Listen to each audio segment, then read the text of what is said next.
Okay, into the bustle of the capital city again. Circular Quay in Sydney. There's the carnival that we came on. There's the harbour bridge, looking magnificent as ever. We're working our way around to the Opera House. Over here on the right is accommodation for the Epstein class and the Nouveau Riche. But they let us plebs walk along the promenade. There's the Manly Ferry pulling out. See, it's a catamaran hull. They're a bit smoother on the rough days on the harbour. And by golly, they can get some rough days on the harbour. But that's okay. Melbourne has its trams and they're all nice and whatnot, but ferries under the bridge. Iconic Sydney shot with Luna Park over there in the background. And we'll be swinging round to the Opera House soon. The bridge actually doesn't connect to those pylons at each end. I thought it's a self-supporting arch. It doesn't require any structures on either end to hold it up. But for architectural reasons, they've been added. And they tie off the picture rather nicely. I suppose if they weren't there, we'd have got used to that too. There is something nice about them rounding off the and then as we swing from the bridge, Mossman and Kirribilli and places over yonder, and then the grand old girl herself, the Sydney Opera House. You see the Opera House, that piece of land it's on, was originally a tram depot. In the older style trams that they, I think, early 60s, they terminated those. If you know better, let me know in the comments. And that was the spot they picked to put the Opera House on. It's called Bennelong Plot. They're putting some sort of stage up at the front. Who knows what goes on. There's a concert series of some sort, but there she is. That should bring on the rain without too much trouble. We're supposed to have 20 to 40 mils today, but thankfully so far it's not arrived. We might do a bit of a pan around. So it lets you know who's here for that. I'm probably picking up the workmen in the background, so Grace Jones, The Streets, Basement Jacks, and 2 Pulp concerts. So we have here the Opera House. Swing around to the bridge. Swing past the International Terminal Centre. And a view back to Sydney City. Up the back there, those trees, is Lady Macquarie's Point, or Mrs Macquarie's Point. It's only the artillery and us ex-gunners that call it Lady Macquarie's Point. I've no idea why. If you do, drop a comment. You can see that up there, but the sails are made up of quite a few individual tiles, which allows them to bend around the arc of the sail shapes. Apparently inspired by sails on the harbour. It was a form of design that hadn't been done before, and the architect Jaunt worked it out as he went along. There were cost overruns and hoo-ha with him being sacked, but eventually, I think on the 50th anniversary or something like that, his son came back and some sort of rapprochement with the New South Wales government occurred. But it is a magnificent building. Got a niece who's in the chorus of the Australian Opera. Let me just zoom out a bit.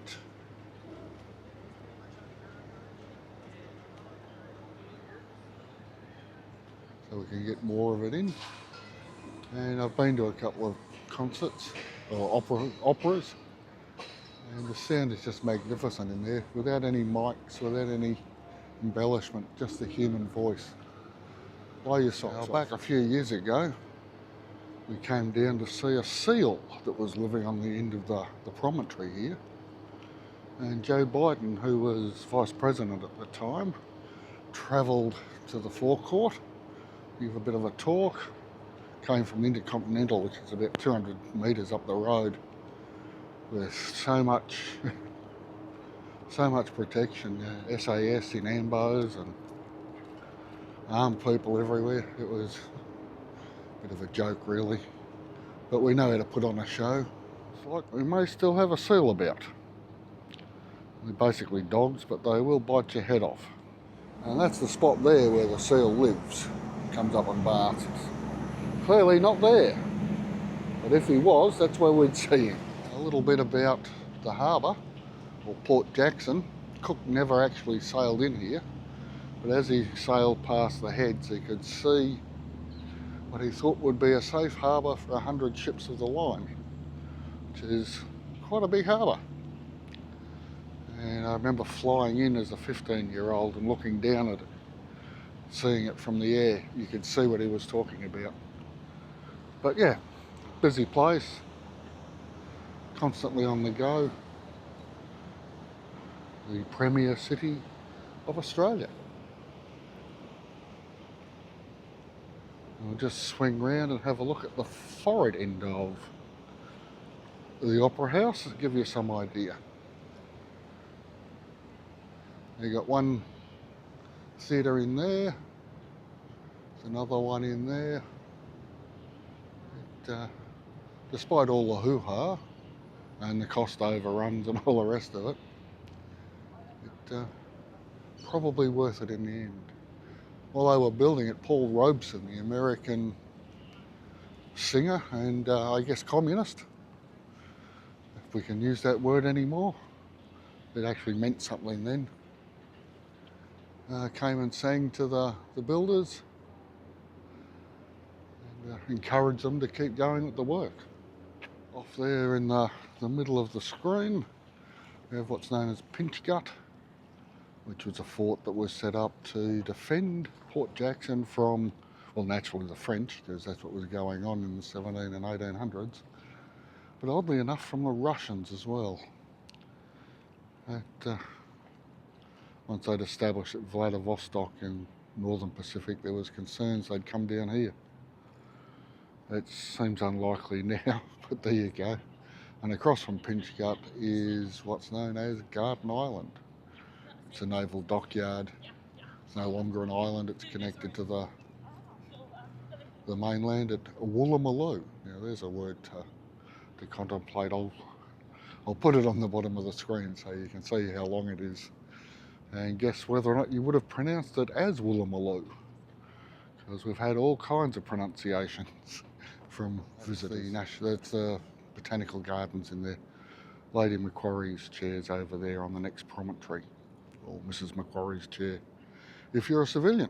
As you can see, the railings are fairly low. I mean, they just come to just above my pocket line, so it would be very easy to get bumped over. You can always chuck that in and save people. There are some people that sail in and come to the opera. There's also weddings and whatnot that get photographed up in the botanical gardens that come in by a sailing vessel or motor vessel.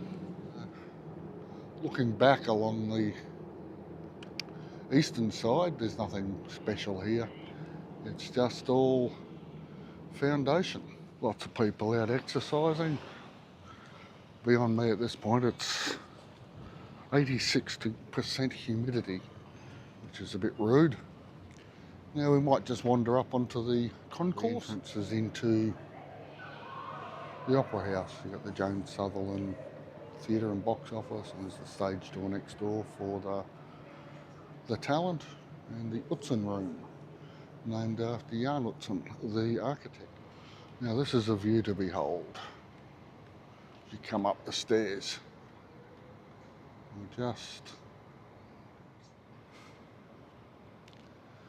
give you a view across the front of the Opera House.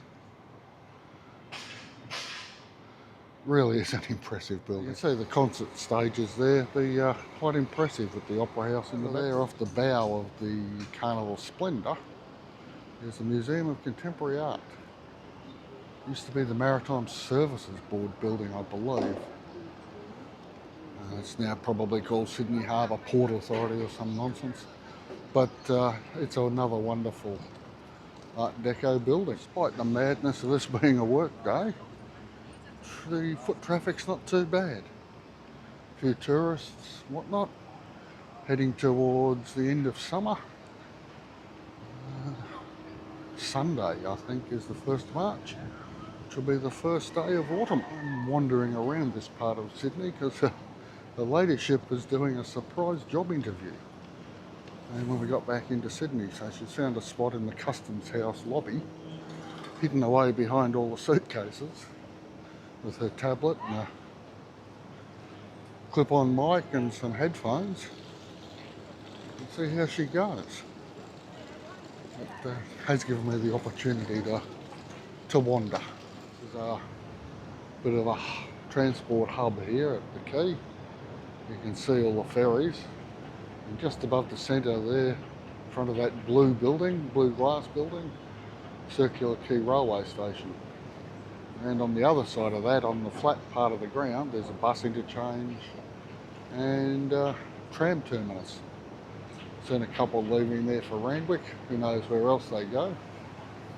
But it's a place you can get to from anywhere and get to anywhere from, as I say. A transport interchange. And there goes a tram off to Juniors Kingsford. I'm assuming that's the football club. To finish up this little vid, her ladyship is inside there. Customs House. There's a museum and a library and all kinds of things in there. Ideally located on the harbour where all of the goods and services used to come in. Can you guess who the monarch was at the time? Grumpy Vic.